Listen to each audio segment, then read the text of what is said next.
ጤና ይስጥልኝ እንደምንላችኋል ወደ ተመልካቾቻችን ከአባይ ቴሌቪዥን የሚተላለፍላችሁ የዕለተ ሐሙስ ሐምሌ 23 ቀን 2018 ዓ.ም ዜና ላፍታ የመረጃ ሰዓታችን ተጀምሯል። የፕሬዝዳንት ትራምፕ አማካሪ በግብጽ ካይሮ ባደረጉት ውይይት ጸረ ኢትዮጵያ አቋም ይዘዋል በሚል የተሰራጨውን መረጃ ሐሰተኛ ሲሉ ማስተባበላቸውን የፌዴራል ፖሊስ ከባድ ኢሰብአዊ ድርጊት ሲፈጽም የነበረውን አደገኛ ህገወጥ የሰዎች አዘዋዋሪ በኢንተርፖል በቁጥጥር ስራው ያለው ማለቱን በሐዋሳ ከተማ በረዶና ኃይለኛ ንፋስ ቀላቅሎ የጣለው ዝናብ በሰው ህይወትና በንብረት ላይ አደጋ ማድረሱን ጨምሮ ሌሎች ዜናዎችን ይዘን ቀርበናል።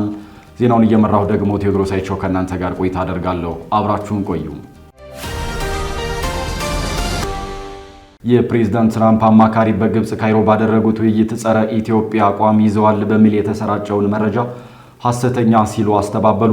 የአሜሪካው ፕሬዝዳንት ዶናልድ ትራምፕ የመካከለኛው ምስራቅና የአፍሪካ ጉዳዮች ከፍተኛ አማካሪ ማሳድ ፑሎስ ከአንድ ሳምንት በፊት ካይሮ ውስጥ ከግብጽ ከኤርትራና ከሶማሊያ የውጭ ጉዳይ ሚኒስትሮች ጋር ያደረጉት ውይይት ጸረ ኢትዮጵያ ይዘት እንዳለው በመግለጽ የተሰራጨውን መረጃ ሐሰተኛ ናቸው ሲሉ አስተባብለዋል። የፕሬዝዳንት ትራምፕ ከፍተኛ አማካሪ በኤክስ ገጻቸው ላይ ትናንት ባሰፈሩት መልእክትም ዘገባዎቹን ሐሰተኛና አሳሳች በማለት የአሜሪካን ዲፕሎማሲ ተገቢ ባልሆነ ሁኔታ አቅርበዋል ብለዋል። ዘገባዎቹ አሜሪካ በአፍሪካ ቀንድ ጸረ ኢትዮጵያ ትብብርን ለመደገፍ ሙከራ እንደምታደርግ ተደርጎ መቅረባቸው የተዛባ ነው ያሉት ቡሎስ ይህም ትክክል ያልሆነና አላስፈላጊ ማጋጋል ነው በማለት ወቅሰዋል። የአሜሪካ መንግስት የአፍሪካና የአረብ ጉዳዮች ከፍተኛ አማካሪው አክለውም ሀገራቸው ከኢትዮጵያና በአፍሪካ ቀንድ እንዲሁም በቀይ ባህር ቀጠና ከሚገኙ ሁሉም ሀገራት ጋር በጋራ ጉዳዮች ላይ እንደሚሰራ ገልጸዋል። በዚህም ከአንድ የቀጠናው አጋር ጋር የሚደረግ ግንኙነት ከሌላው ሀገር ጋር መቃረን ማለት እንዳልሆነ የጠቀሱት ማሳድ ቡሎስ የአሜሪካ ዲፕሎማሲ ተቀናቃኝ ቡድኖችን መፍጠር ወይም ልዩነቶችን ማስፋት ሳይሆን ግጭቶችን በማስወገድ ዘላቂ ሰላምና መረጋጋት ለመፍጠር በገንቢ ሁኔታ መስራት ነው ብለዋል።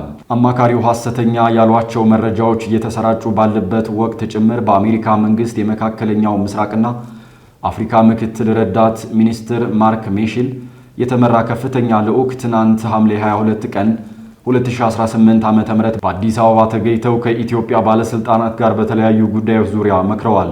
ከሁለት ቀን በፊት ደግሞ የጦር ጠቅላይ ኢታማጆር ሹም ፊልድ ማርሻል ብርሃኑ ጁላም በአፍሪካ የአሜሪካ እዝ አዛዥ ጄኔራል ዳግቨን ኤንደርሰን ጋር በሁለቱ ሀገራት መካከል ባለው የመከላከያ ትብብር በቀጠናው ደህንነትና በጋራ የሚከናወኑ የወደፊት የትብብር መስኮች ላይ ሰፊ ውይይት ማድረጋቸው ይታወቃል።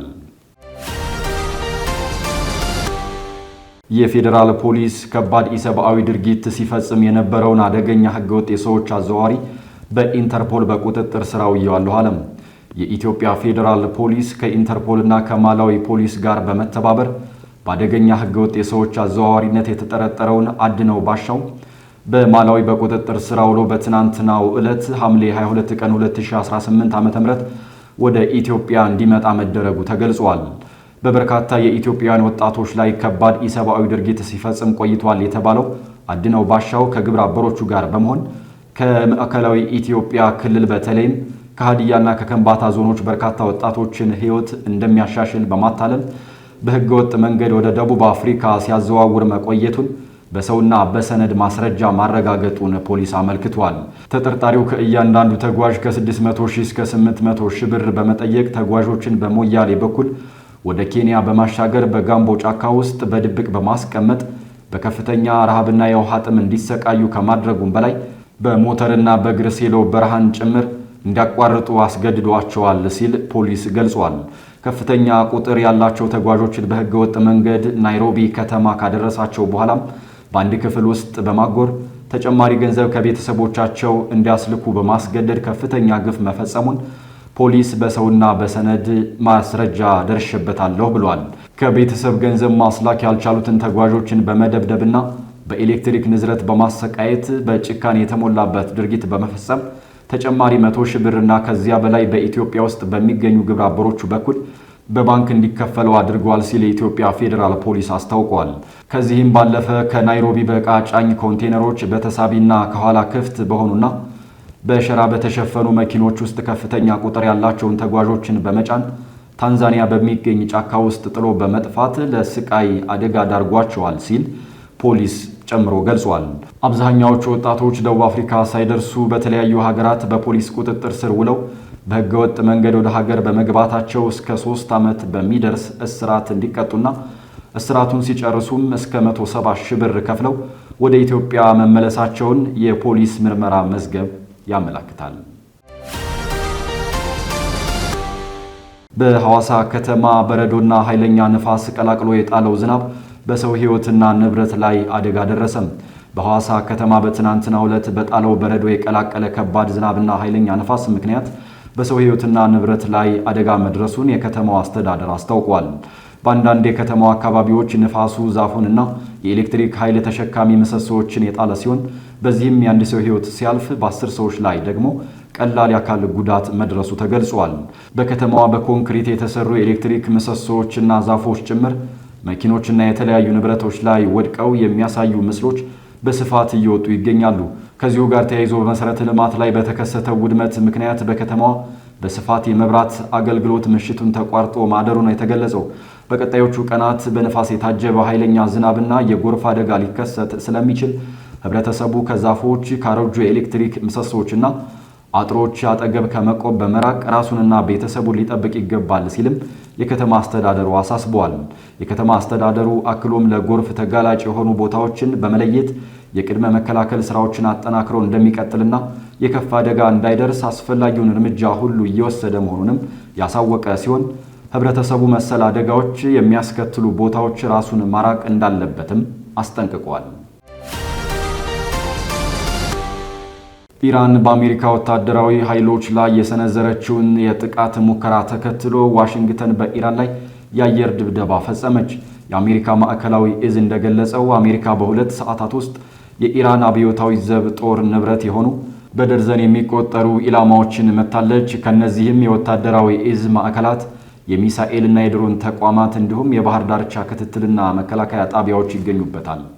ዘሩፋኤል ሀብታሙ የአሜሪካ ወታደራዊ ኃይል ሐሙስ ዕለት ማለዳ ላይ ቀደም ሲል በዮርዳኖስ በሚገኝ የአሜሪካ ወታደራዊ ኃይሎች ላይ ለተፈጸሙ የኢራን ሚሳኤል ጥቃት ምላሽ ኃይለኛ ያለውን የጥቃት ማዕበል በኢራን ላይ ማጠናቀቁን አሳውቋል። ይህ የመጨረሻው ጥቃት የተከሰተው አሜሪካ ከሳውዲ አረቢያ ጋር በመተባበር በአጎራባች ኢራቅ የሚገኝ የኢራን ደጋፊ ታጣቂ ቡድኖችን ካጠቃሽ በኋላ ሲሆን በዚህም ቢያንስ 20 ታጣቂዎችና 6 የኢራን አማካሪዎችም ተገድለዋል። የአሜሪካ ማዕከላዊ እዝ እንደገለጸው አሜሪካ በ2 ሰዓታት ውስጥ የኢራን አብዮታዊ ዘብ ጦር ንብረት የሆኑ በደርዘን የሚቆጠሩ ኢላማዎችን መጥቷል።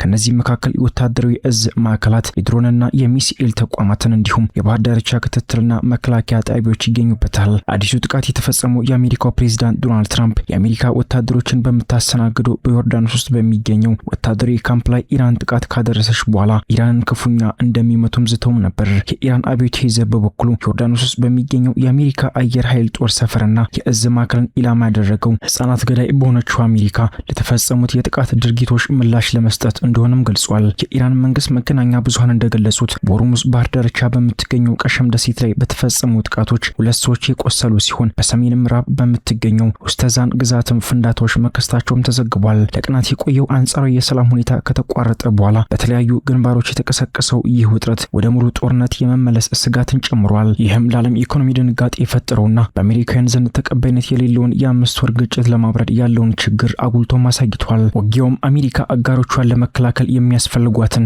የላቁ የጦር መሳሪያ ክምችቶች ከወዲህ እየተመናመኑ መሆኑን የሚያሳስቡ ስጋቶችን ይጨምራሉ ተብሎም ይጠበቃል። አሜሪካና እስራኤል ባለፈው የካቲት ወር ኢራን ላይ ወታደራዊ ጥቃት በከፈቱበት ወቅት ፕሬዝዳንት ትራምፕ ጦርነቱ የሚቆየው ለጥቂት ሳምንታት ብቻ እንደሆነ ተናግረው እንደነበርም የማይዘነጋ ነው። ይሁን እንጂ ግጭቱ ሊያበቃ እንደሆነ የሚያመላክቱ ሁኔታዎች ሳይታዩበት 5ኛ ወሩንም ደፍኗል። የሳውዲ የመከላከያ ሚኒስትር ካሊድ ቢን ሰልማን ረቡዕ ዕለት ከትራምፕና ከምክትል ፕሬዝዳንቱ ጄዲ ቫንስ ጋር በተናጠል መገናኘታቸውን ምንጮችን ጠቅሶ አሶሺየትድ ፕሬስ አስነብቧል። እንደ ምንጮቹ ገለጻ ሳውዲ አረቢያ ከአሜሪካ ጋር በመተባበር በኢራቅ ታጣቂዎች ላይ የተሳተፈችበት ውሳኔ ኢራንም ወይም ተባባሪዎቿ የሳውዲ የነዳጅ ኢንዱስትሪና ሌሎች ወሳኝ መሰረተ ልማቶችን ኢላማ ማድረግን እንደማትታገስ ለኢራን መልእክት ለማስተላለፍ የታሰበ ነው። በተመሳሳይ ጊዜ የመከላከያ ሚኒስትሩ ለትራምፕና ለቫንስ ሳውዲ አረቢያ በጦርነት ውስጥ መባባስ እንዲቀንስና ዋሽንግተንና ቴህራን ወደ ድርድር እንዲመለሱ እንደምትፈልግ ማጽኖት ሰጥተዋል። ይህ የቅርብ ጊዜ ግጭት ከመቀ ከመቀስቀሱ በፊት አደራዳሪዎች አሜሪካና ኢራንን ወደ ድርድር ጠረጴዛ ለመመለስ ተስፋ ሰንቀው እንደነበር መግለጻቸውም የማይዘነጋ ነው። ለዓለም የኃይል አቅርቦት ወሳኝ በሆነውና በኢራን ጥቃቶች ምክንያት እንደገና በተዘጋው የሆርሙዝ ባህር ዳርቻ ላይ ውጊያ በመቀስቀሱ ጊዜያዊ የተኩስ አቁም ስምምነቱ በቅርቡ እንደፈረሰም ይታወቃል።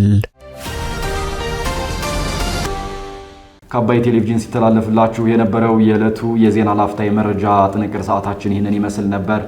አብራችሁን ስለነበራችሁ ከልብ እናመሰግናለን። በያላችሁበት መልካም ቀን